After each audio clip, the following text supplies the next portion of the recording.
Persian Gulf War, 550,000 American troops have amassed in Saudi Arabia. They are ready to face dictator Saddam Hussein and his notorious army, now occupying Kuwait. On August 2nd, 1990, some 80,000 Iraqi troops stormed their southern border, officially commencing the invasion of Kuwait. Although fighting officially began on August 2nd, the conflict began years earlier. After the end of the Iran-Iraq War in 1988, Iraq found itself burdened by more than $14 billion in debt it had taken out to finance the 8-year conflict. This added to the $20 billion Iraq was already carrying, totaling more than 80% of the country's GDP. And this was not a time to be carrying debt. In the midst of a particularly nasty recession, the Federal Reserve, under Chairman Paul Volcker, had raised interest rates to record highs. With the US's position at the center of global finance, this sent shockwaves and increasing rates across the world, particularly in a country like Iraq with a high risk of default. Today, most first world countries' national debts have interest rates in the low single digits, but Iraq's topped 13%. And while their national debt was piling up, oil markets were collapsing. From their peak in 1980, oil prices had fallen by more than 2/3 amid falling demand and increased production. And this especially hurt Iraq, who at the start of the 1980s saw more than half their total GDP come from oil reserves.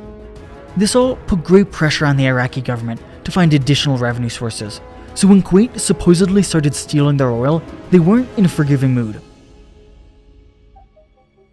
Most people think of oil wells as going straight down, but they don't have to. Underground, you can drill at an angle, or even perpendicular to the ground.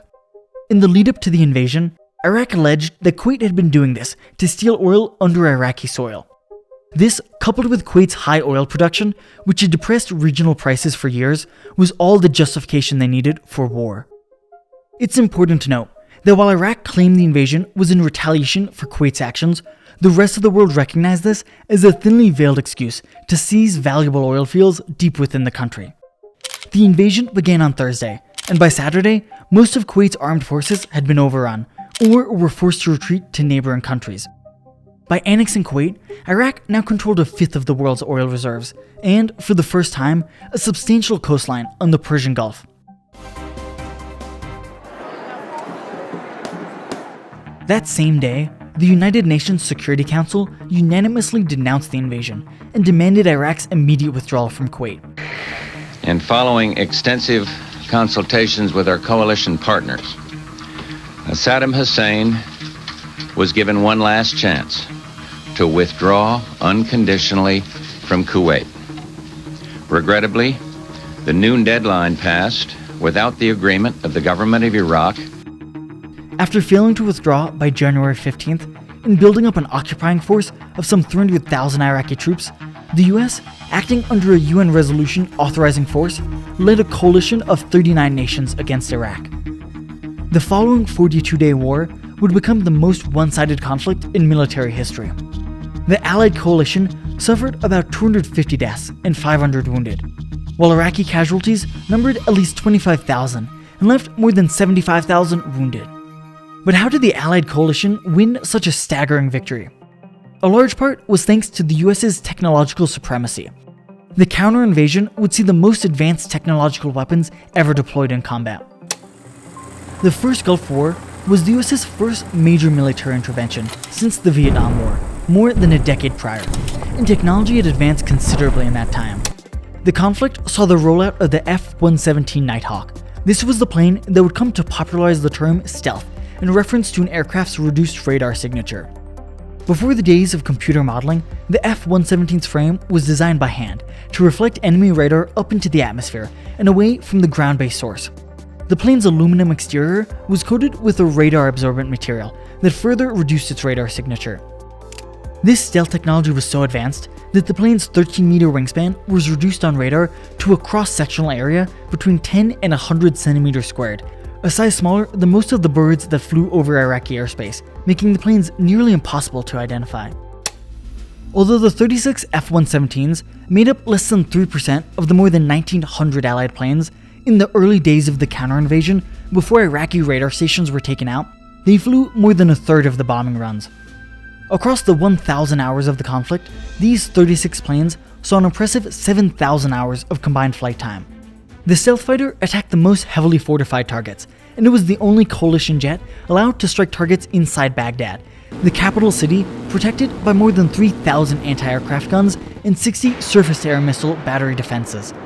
Despite these defenses, the F-117 was never shot down over Iraqi skies, and over its whole 25 years of service, only 3 would ever be downed by enemy defenses. More than just stealth technology, equipped on these planes were the most advanced bombs ever developed.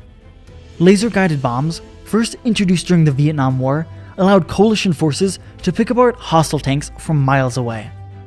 The planes releasing the bombs, or target control aircraft, or even forces on the ground, would illuminate the target with an infrared laser. Sensors in the bomb's nose would then lock onto the reflections from the laser, and mini computers fitted within the casing would then control adjustable fins on the bomb to guide them to their target.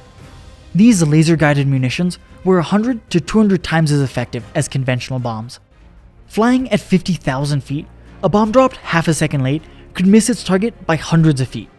But in the first Gulf War, laser-guided munitions had an average accuracy of 10 feet or less. This was especially crucial in major Iraqi cities, where military fortifications were often surrounded by civilian homes. And after the launch of Navstar-1, the first GPS satellite only 2 years prior, coalition forces were the first ever to use GPS to precisely track both friendly and enemy troop movements. This was especially important in a theater like the First Gulf War. The vast majority of the coalition's forces were not from the Middle East, mostly Americans, and so they didn't know the regional geography. And whereas European and East Asian theaters of war provided geographical landmarks to use as guides, most of Kuwait and Iraq were empty deserts, with no mountains or rivers and very little infrastructure to aid in navigation. GPS technology allowed ground troops to coordinate real-time movements across hundreds of miles of open desert, proving a decisive advantage. Another technological advance that's often overlooked are night vision goggles.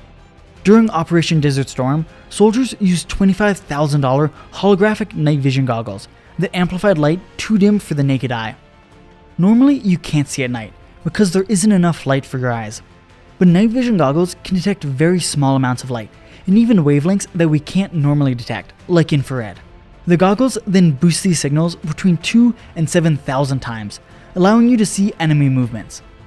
These glasses gave the coalition a major edge over Iraqi forces in night battles, especially because the Iraqi troops were unaware of this technology and often favored night battles to hide from coalition aircraft, only to be spotted by the ground-based forces using these goggles. The combination of these technologies gave coalition forces the upper hand, leading to the largest one-sided conflict in military history and the liberation of occupied Kuwait.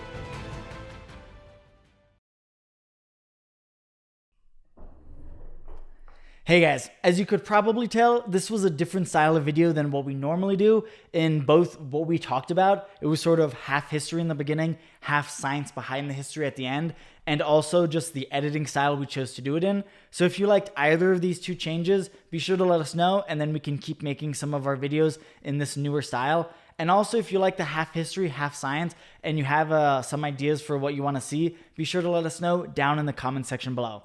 As always, have a great day, and remember, there's always more to learn.